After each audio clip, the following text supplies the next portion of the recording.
So over the weekend, Hurricane Helene rolled into the Appalachian Mountains of North Carolina, and it slammed into this county, Buncombe, which contains Asheville, and just completely destroyed these little mountain villages. As of yesterday, there were 1,000 people unaccounted for in the county. That doesn't mean that they were necessarily missing in the rubble. It's just these communities were completely without power, and a lot of people didn't have cell phone service, and they didn't know if loved ones were okay, and they couldn't reach people. The good news is that that number has almost certainly gone down as power has been restored to certain areas and cell phone service has also been restored.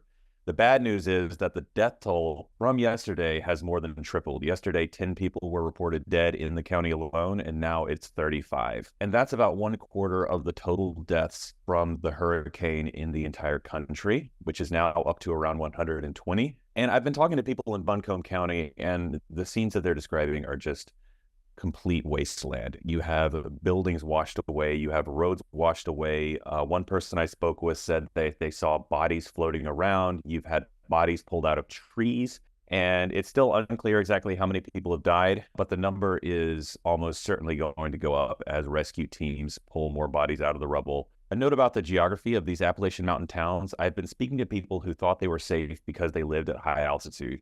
But what these mountains have done is essentially channel the floodwaters like little canyons and valleys, creating just rivers that are just rushing through the streets and just wiping whole towns away off the mountainsides. The mountainsides are also collapsing into mudslides that are burying highways and houses in this mud that's just pouring down the mountains like an avalanche, just destroying everything in its way. So in total across the country, the damage toll from Hurricane Helene, that's just property damage, not loss of life, is up to around $34 billion. And that's according to Moody's Analytics.